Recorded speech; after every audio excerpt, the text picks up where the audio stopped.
students, so welcome to this lesson. So in today's session we are going to discuss our IE and IFS Unit 5 theory video lesson. दोस्तों हम लोग IE और IFS का Unit 5 का theory portion discuss करेंगे. Topic का शीर्षक है infrastructure including social infrastructure. So this is the topic that we are going to discuss today. Let us discuss the topic that we are going to study. तो देखते हैं दोस्तों क्या क्या टॉपिक हमें इस चैप्टर के अंदर पढ़ना है. तो सबसे पहले हम लोग समझेंगे दोस्तों कि इंफ्रास्ट्रक्चर होता क्या है, इसका बेसिक मीनिंग क्या है, और खासकर हम लोग ज़्यादा एम्फेसाइज करेंगे सोशल इंफ्रास्ट्रक्चर पे. This is the first point that will be study. उसके बाद दोस्तों हम लोग देखेंगे कि इंफ्रास्ट्रक्चर और इकोनॉमिक डेवलपमेंट में क्या कोरिलेशन है. ठीक है, so we will study what is the correlation between infrastructure and economic development. Then we will see there are different type of infrastructure, that is energy, power, transport system.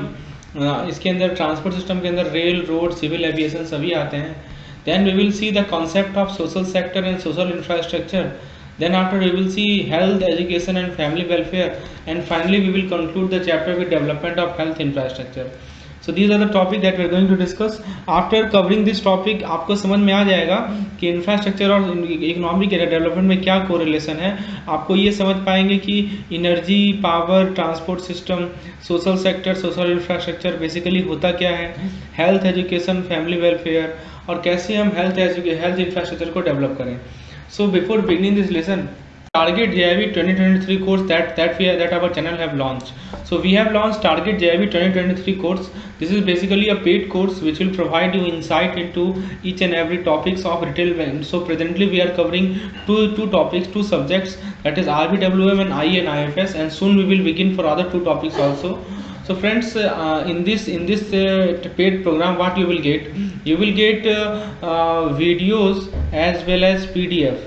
Okay, so we will have unit wise theory PDF. So you will get unit wise theory video, unit wise theory PDF, unit wise MCQ video, unit wise MCQ PDF. So you will get videos and PDF are covered in this plan, and then we will have some quizzes which is conducted on Telegram channel. So if you want to avail this plan, what you need to do, let me tell you the cost of the plan. The cost of the plan is rupees 500 for theory plus PDF and rupees 200 for only PDF. And if you bought both these subjects together, they 10% off. So if you want to purchase the plan, kindly WhatsApp me on this number. Number is shown on the screen, and also I am sharing the number in the description section. Now let's begin our today's session. Let's continue. आज दोस्तों हम लोग शुरू करते हैं अपने unit 5 के topic को. सो फ्रेंड्स देखिए, इंफ्रास्ट्रक्चर सबसे पहला टॉपिक है हमारा introduction, that is infrastructure including social infrastructure. तो फ्रेंड्स देखिए, इंफ्रास्ट्रक्चर का जो इन्वेस्टमेंट है, इंफ्रास्ट्रक्चर इन्वेस्टमेंट से क्या होता है दोस्तों बताइए. ये हमारा जो कैपिटल स्टॉक है, जो कि इकोनॉमिक डेवलपमेंट के लिए कैपिटल स्टॉक है, उसे बढ़ा देता है. ठीक है, that means infrastructure investment increases the capital stock required for economic development. यानी हमारी अर्थव्यवस्था की जो अर्थव्यवस्था में जो विकास है, इसके लिए क्या चाहिए, कैपिटल स्टॉक चाहिए. और ये कैपिटल स्टॉक कहाँ से आएगा, जब आप इंफ्रास्ट्रक्चर में इन्वेस्ट करेंगे तो ये कैपिटल स्टॉक बताता है. तो यदि हम हिस्ट्री में जाएं तो हमें पता चलेगा कि भारत में इंफ्रास्ट्रक्चर जो है हमेशा गवर्नमेंट के द्वारा फंड किया जाता रहा है. गवर्नमेंट का फंड का बहुत इंपॉर्टेंस है इस पार्टिकुलर सेक्टर में, यानी इंफ्रास्ट्रक्चर के सेक्टर में. लेकिन अब देखिए, पब्लिक रिसोर्स बहुत ही कम होते जा रहा है, और ये ज़रूरी है कि पब्लिक का जो रिसोर्स है उसको हम हेल्थ या एजुकेशन में लगाएं.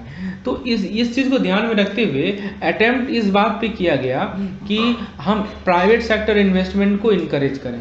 देखिए, पब्लिक सेक्टर रिसोर्स को कहा गया है कि आप फोकस कीजिए हेल्थ और एजुकेशन पे.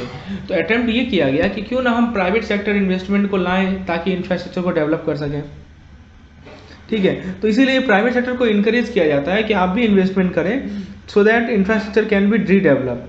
तो आज के समय में यदि हम फाइनेंस का सोर्स का बात करें, if we talk about the source of finance for the infrastructure development, यानी इंफ्रास्ट्रक्चर डेवलपमेंट के जो फाइनेंस के सोर्स है उसकी बात करें, तो वो अलग अलग सेक्टर्स में डिफर करेगा. जैसे मैं आपको कुछ एग्जांपल से समझाता हूं दोस्तों.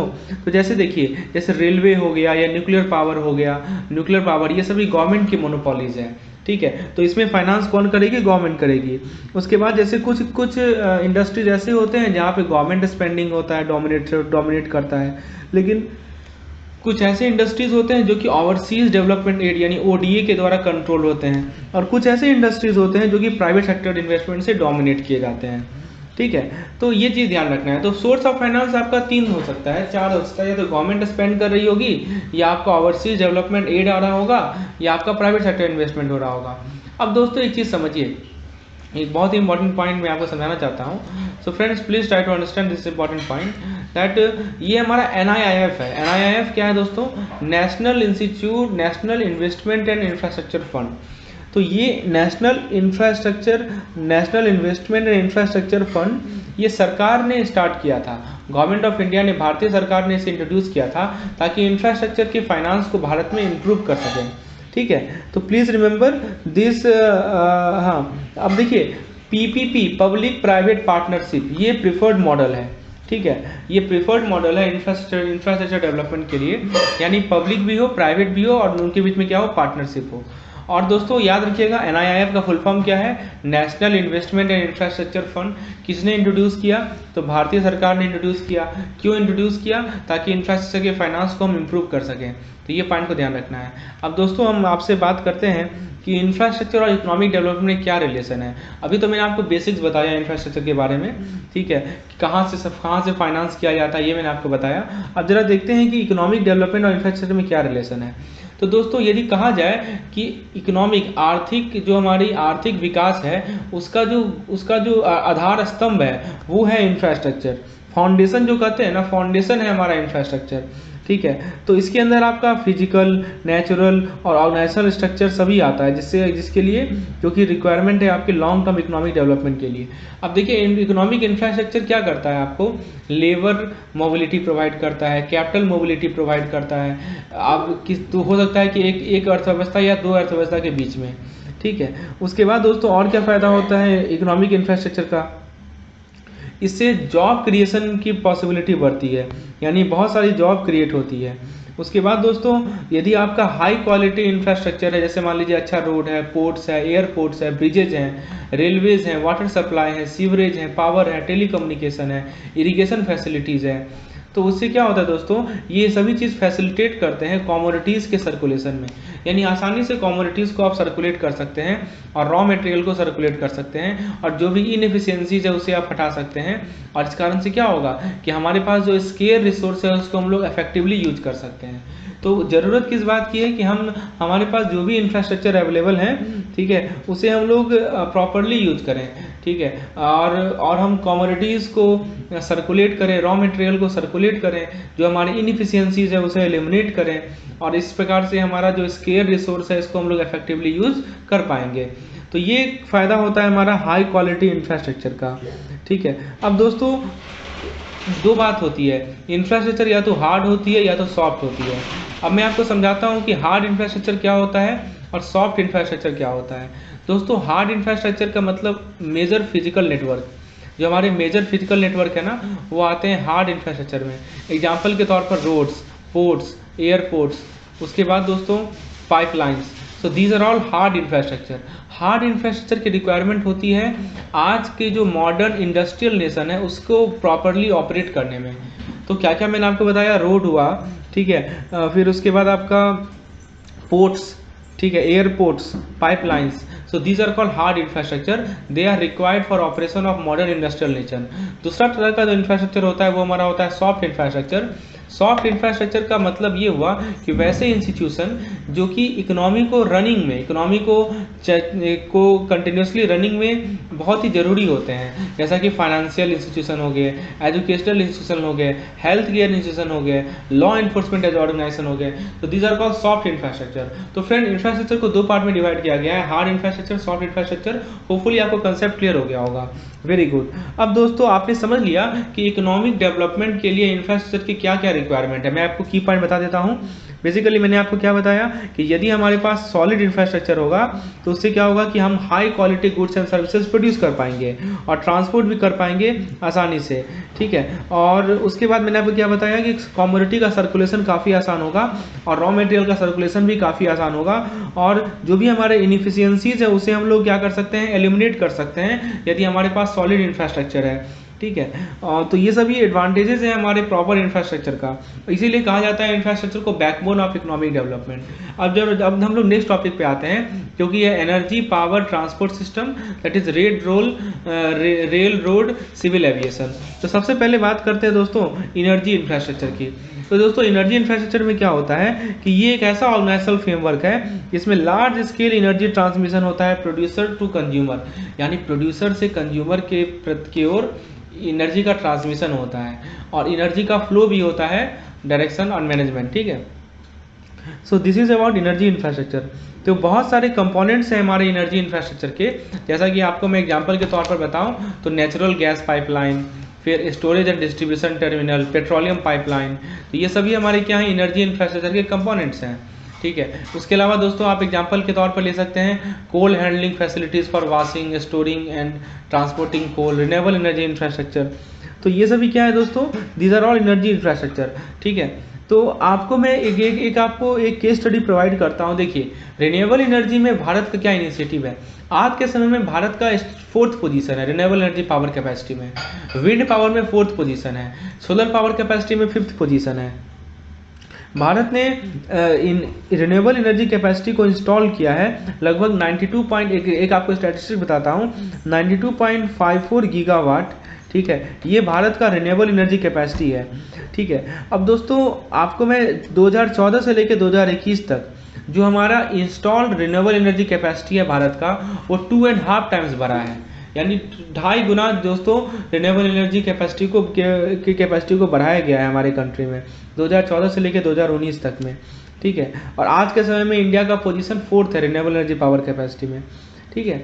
तो ग्लोबल ट्रेंड का ये रिकॉर्ड है।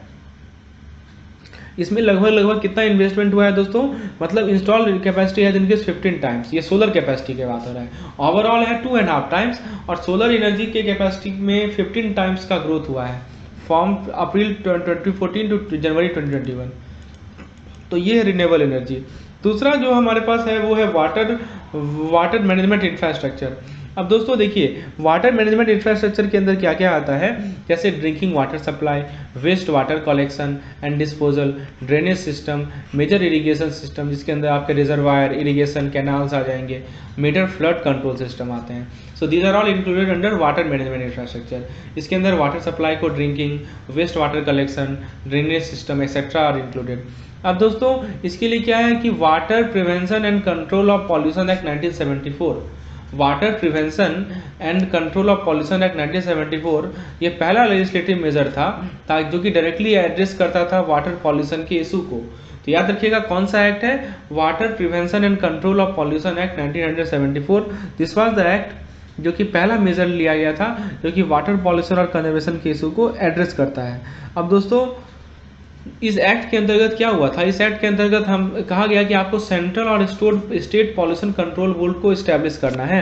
कौन सा एक्ट है दोस्तों, एक्ट का नाम याद रखिए, water act, that is water prevention and control of pollution act. इस एक्ट के अंतर्गत ये कहा गया कि स्टेट लेवल पर और सेंट्रल लेवल पर आपको पॉल्यूशन कंट्रोल बोर्ड, जिसको हम लोग पीसीबी कहते हैं, इसकी इस्टेब्लिशमेंट होनी चाहिए ताकि जो वाटर पॉल्यूशन है उसको प्रिवेंट कर सके और इसे कंट्रोल कर सके, राइट। सो ये हमारा एक्ट का नाम याद रखना है और इस एक्ट का क्या एडवांटेज है ये याद रखना है। अब दोस्तों ये जो हमारे इंस्टीट्यूशंस हैं, ये जो हमारे पॉल्यूशन कंट्रोल बोर्ड्स हैं, ये क्या करते हैं, ये economic, reliable, innovative waste water treatment provide करते हैं, ठीक है, और इसे यूटिलाइज करते हैं, उसको डिस्पोजल मेथड बताते हैं। तो ये सभी पॉइंट्स हैं हमारे वाटर मैनेजमेंट इंफ्रास्ट्रक्चर के। आप जरा बात करते हैं हम लोग communication infrastructure. Let's talk about communication infrastructure. तो दोस्तों कम्युनिकेशन इंफ्रास्ट्रक्चर के अंदर क्या क्या आता है, इसके अंदर आता है हमारा पोस्टल सर्विसेज, टेलीफोन नेटवर्क, इसके अंदर mobile phone network, television, radio broadcast station, internet, ये सभी आते हैं। So these are all included under communication infrastructure. अब दोस्तों भारतीय सरकार ने क्या क्या इनिशिएटिव लिए हैं ताकि इस कम्युनिकेशन इंफ्रास्ट्रक्चर को बूस्ट अप कर सके, वो जरा देखते हैं। तो दोस्तों सबसे पहले क्या किया गया कि जो टेलीकॉम सेक्टर है इसमें जो FDI फॉरेन डायरेक्ट इन्वेस्टमेंट है, इसका कैप, इसका जो लिमिट था वो पहले था 74% और भारतीय सरकार ने इसको बढ़ाकर 100% कर दिया।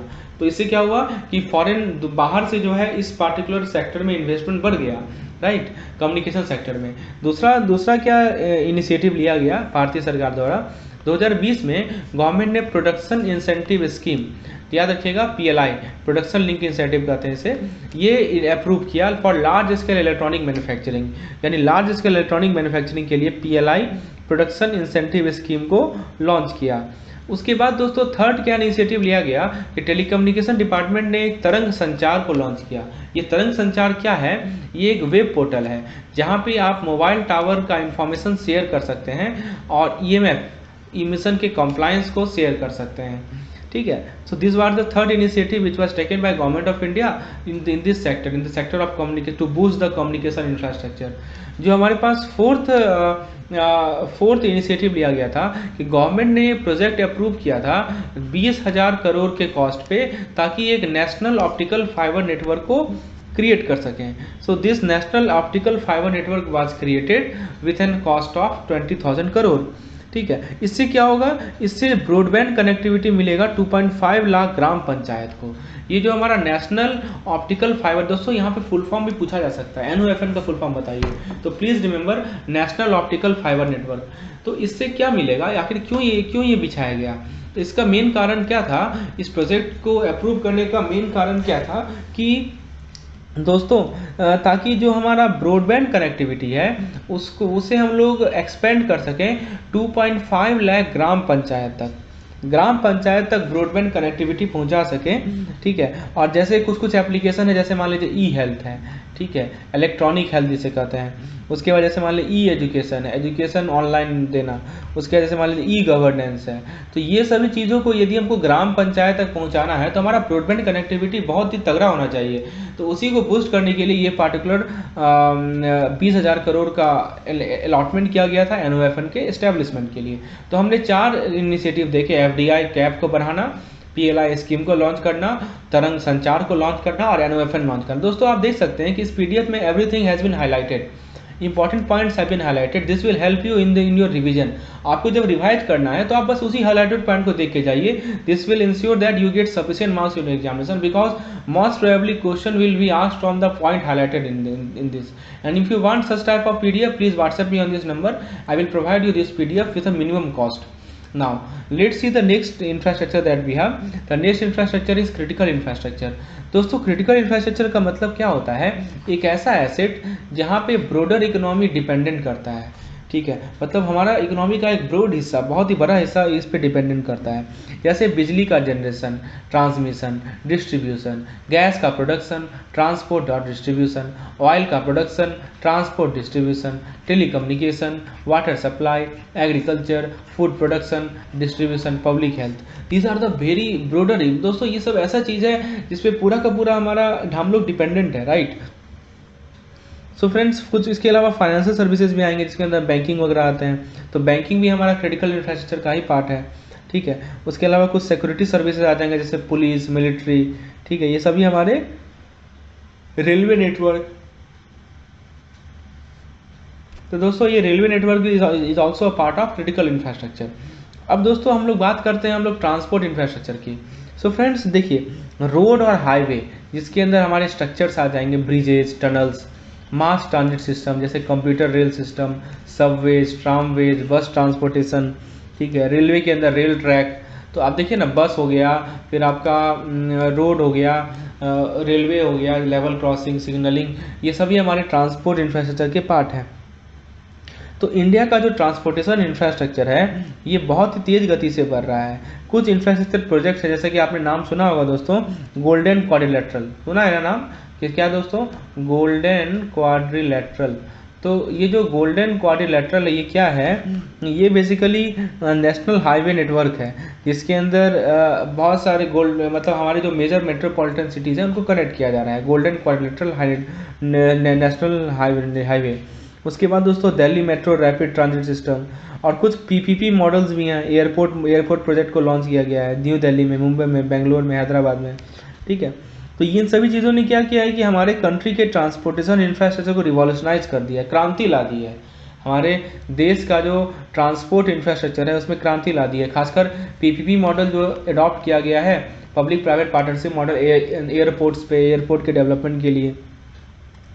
और इसके अलावा दोस्तों एक आपको मैं परियोजना का नाम बताता हूँ, भारतमाला परियोजना। तो भारतमाला परियोजना ये भी हमारा नेशनल हाईवे प्रोजेक्ट है, ठीक है। उसके अलावा दोस्तों कुछ हमारा semi high speed rail project, dedicated rail freight corridor, rapid transit metro system. So these are all boosting the infrastructure related to transport.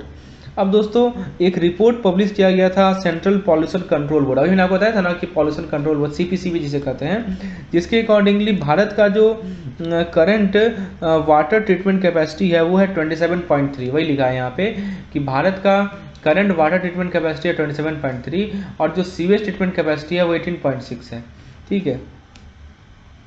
तो आप देख सकते हैं दोस्तों कि यहाँ पे यूनिफॉर्मिटी नहीं है सीवेज ट्रीटमेंट में, ठीक है। सीवेज ट्रीटमेंट है 18.6 और वाटर ट्रीटमेंट है 27.3, तो ये नॉन यूनिफॉर्मिटी है ना, सीवेज ट्रीटमेंट में नॉन यूनिफॉर्मिटी है। इसीलिए जो हमारे वाटर वेज हैं, ठीक है, जैसे कि मान लीजिए कि रिवर्स हो गए, जैसे मान लीजिए कि पॉन्ड्स हो गए, रिवर्स हो सकते हैं, पॉन्ड्स हो सकते हैं, this are all waterways, right, lakes हो सकते हैं, इसीलिए पॉल्यूटेड है। पॉल्यूटेड होने का मेन कारण ये है कि हमारा जो सीवेज ट्रीटमेंट कैपेसिटी है वो हम दोस्तों जो हमारा सीवेज ट्रीटमेंट कैपेसिटी है सो वो क्या है दोस्तों, हमारा बहुत कम है। That's why our this lakes, ponds, rivers remain polluted, ठीक है।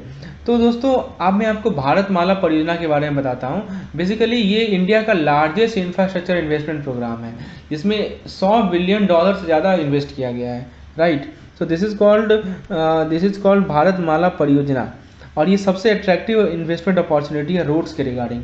ये अपॉर्चुनिटी किस में है, रोड्स में। प्लीज़ रिमेंबर भारतमाला परियोजना जो है रोड्स के रिगार्डिंग इन्वेस्टमेंट है और सबसे ज़्यादा इन्वेस्टमेंट किया गया है भारतीय सरकार द्वारा।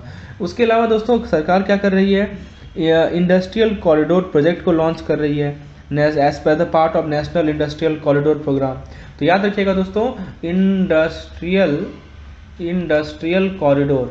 industrial corridor has been launched by Government of India as a part of National Industrial Corridor Program, जिससे क्या होगा कि हमारा इंडस्ट्रियल सिटी का डेवलपमेंट होगा, ठीक है, ताकि वो बेस्ड मैन्युफैक्चरिंग और इन्वेस्टमेंट डेस्टिनेशन से compete कर सके।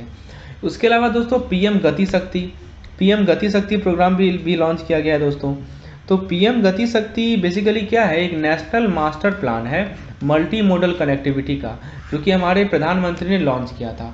तो this is a national master plan for multi modal connectivity, okay. अब देखिए इसमें PM गति शक्ति में क्या है, थोड़ा सा मैं आपको बताता हूँ आपको। तो ये यूनियन बजट 22-23 में आया था, ये PM गति शक्ति, ठीक है, और एक डिजिटल प्लेटफॉर्म है। This is a digital platform to bring 16 ministry including railways and roadways together for integrated planning. इसमें क्या किया गया दोस्तों कि हमारे जो 16 मिनिस्ट्री है ना, 16 मंत्रालय जो हैं, जिसके अंदर रेलवे भी आते हैं, रोडवे भी आते हैं, सबको एक साथ लाया जाए ताकि इंटीग्रेट प्लानिंग कर सकें। इसे ही कहा जाता है गति शक्ति। ये जो मल्टी मोडल कनेक्टिविटी है उससे क्या होगा कि कनेक्टिविटी बढ़ जाएगा, ताकि लोग आसानी से मूव कर सकेंगे, गुड्स एंड सर्विसेज को आसानी से ट्रांसपोर्ट किया जा सकेगा और इंफ्रास्ट्रक्चर का भी कनेक्टिविटी बढ़ जाएगा। आपको मैं कुछ हाइलाइट्स बताता हूँ इस गति शक्ति प्रोजेक्ट का। तो सबसे पहले रोड ट्रांसपोर्ट के केस में कहा गया कि जो नेशनल हाईवे नेटवर्क है उसको आपको 25,000 किलोमीटर से एक्सपेंड करना है 2022-23 में। फिर क्या कहा गया कि जो नेशनल हाईवे नेटवर्क एक्सपेंशन है उसको 20,000 करोड़ का अलॉटमेंट दिया गया। यदि हम मल्टी मोडल लॉजिस्टिक पार्क की बात करें तो कॉन्ट्रैक्ट अवार्ड किया गया PPP मोड से। PPP क्या होता है, पब्लिक प्राइवेट पार्टनरशिप मोड से 2022-23 में, ताकि मल्टी मोडल लॉजिस्टिक पार्क का 4 लोकेशन में इम्प्लीमेंट कर सकें। ऑब्वियसली वो 4 लोकेशन हमारे 4 मेट्रोपॉलिटन सिटीज़ होंगे। उसके बाद रेलवेज के पर्सपेक्टिव में बात करें गति शक्ति प्रोजेक्ट का, तो 1 station 1 product concept to help local businesses and supply chain. 2000 kilometre of railway network to be brought under Kavach. Kavach क्या है, वर्ल्ड क्लास टेक्नोलॉजी है और कैपेसिटी ऑगमेंटेशन है। उसके बाद 400 new generation Vande Bharat train to be manufactured. So these are things which are included under the Gati Shakti project under railway. अब ठीक है, तो ये सब पॉइंट को आपको ध्यान रखना है। पर्वतमाला में क्या है, नेशनल रोपवे डेवलपमेंट प्रोग्राम पर्वतमाला किससे रिलेटेड है, रोपवे डेवलपमेंट प्रोग्राम से रिलेटेड है, ठीक है। उसके अलावा दोस्तों अर्बन इंफ्रास्ट्रक्चर है और ग्रीन इंफ्रास्ट्रक्चर है। सो फ्रेंड्स एक बार हम लोग क्विकली रिकॉल करते हैं whatever topics we have discussed till now. So friends, हमने स्टार्ट किया था आज के लेसन को इंफ्रास्ट्रक्चर का क्या इंपॉर्टेंस है। मैंने आपको बताया था कि इसका इंफ्रास्ट्रक्चर में अटेम्प्ट किया जा रहा है कि प्राइवेट सेक्टर को लाया जाए। जो हमारा फाइनेंस का सोर्स है वो वेरी कर सकता है, वो हो सकता है कि रेलवे गवर्नमेंट का हो सकता है कि ओवरसीज डेवलपमेंट एड हो सकता है कि प्राइवेट सेक्टर इन्वेस्टमेंट हो। हम लोग हमेशा जब भी हमारा जो लेक्चर्स होता है उसमें हम लोग सबसे पहले रिवीजन करते हैं। रिवीजन बहुत इंपॉर्टेंट होता है। तो जब भी हम लोग लेक्चर को ख़त्म करते हैं तो हम रिवाइज जरूर करते हैं उस पार्टिकुलर यूनिट को। उसके बाद मैंने क्या बताया आपको कि national investment and infrastructure fund NIIF, ये गवर्नमेंट ऑफ इंडिया ने इंट्रोड्यूस किया था ताकि इंफ्रास्ट्रक्चर फाइनेंस को इम्प्रूव कर सकें। उसके बाद मैंने आपको बताया था कि इंफ्रास्ट्रक्चर एक आधार स्तंभ होता है हमारे इकोनॉमिक डेवलपमेंट के लिए, हमारे आर्थिक विकास के लिए। उसके लिए कुछ roads, ports, airport, bridges, railway, water supply, sewerage, ये सभी क्या करते हैं कि इन सभी को बूस्ट किया गया है ताकि हम लोग स्केर्स रिसोर्स को इफेक्टिवली यूज़ कर सकें। इंफ्रास्ट्रक्चर का दो पार्ट है, हार्ड इंफ्रास्ट्रक्चर जिसके अंदर रोड्स, पोर्ट्स, एयरपोर्ट, पाइपलाइन आते हैं, और एक होता है हमारा सॉफ्ट इंफ्रास्ट्रक्चर इसके अंदर हमारे फाइनेंशियल, एजुकेशनल, हेल्थ केयर और लॉ इन्फोर्समेंट ऑर्गेनाइजेशन आते हैं।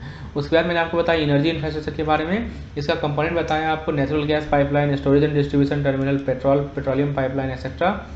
और आपको मैंने बताया कि इंडिया रिन्यूएबल एनर्जी में जो भारत का इनिशिएटिव है, इंडिया 4th है रिन्यूएबल एनर्जी कैपेसिटी में, और भारत का जो इंस्टॉल कैपेसिटी है, और देखिए विंड पावर में 4th है, सोलर पावर में 5th है, और 2.5 गुना बढ़ा है रिन्यूएबल एनर्जी कैपेसिटी भारत का 2.5 टाइम्स फ्रॉम 2014 टू 2021। उसके बाद मैंने आपको वाटर मैनेजमेंट इंफ्रास्ट्रक्चर में बताया कि वाटर प्रिवेंशन एक्ट 1974 लाया गया था, जिसके अंदर CPCB central pollution control board और स्टेट पॉल्यूशन कंट्रोल बोर्ड का एस्टेब्लिशमेंट हुआ था। फिर मैंने आपको बताया कि सीवरेज ट्रीटमेंट की हमारी जो कैपेसिटी है बहुत ही कम है, जिस कारण से हमारे जो रिवर्स, हमारे जो वाटर सोर्सेज हैं जैसे रिवर, लेक वगैरह में अभी भी गंदगी रहती है। कम्युनिकेशन इंफ्रास्ट्रक्चर में आपको बताया कि कुछ इनिशिएटिव गवर्नमेंट ने लिए हैं, जैसे FDI कैप को बढ़ाया है, PLI स्कीम को लॉन्च किया है, तरंग संचार इनिशिएटिव लॉन्च किया है, और नेशनल ऑप्टिकल फाइबर नेटवर्क के लिए पैसे का एलोकेशन किया है। उसके बाद मैंने आपको बताया क्रिटिकल इंफ्रास्ट्रक्चर, वैसा इंफ्रास्ट्रक्चर जिस पे हमारा इकोनॉमी डिपेंडेंट है उसे क्रिटिकल इंफ्रास्ट्रक्चर कहते हैं। फिर मैंने आपको बताया ट्रांसपोर्ट इंफ्रास्ट्रक्चर, भारतमाला परियोजना, ठीक है। और फिर मैंने आपको बताया गति शक्ति मल्टी मोडल कनेक्टिविटी है जो कि प्राइम मिनिस्टर ने लॉन्च किया। इसके अंदर रोडवेज के अंदर 25,000 किलोमीटर तक एक्सपेंशन का प्रोग्राम है, 20,000 करोड़ का अलॉटमेंट किया गया है। उसके बाद मल्टी मोडल लॉजिस्टिक पार्क का एस्टेब्लिशमेंट होगा 4 मेट्रोपॉलिटन सिटीज़ में। रेलवे के लिए भारत वंदे भारत ट्रेन को 400 new generation Vande Bharat train को मैन्युफैक्चर किया जाएगा अगली 3 साल में। 2000 किलोमीटर रेलवे नेटवर्क को बैठाया जाएगा।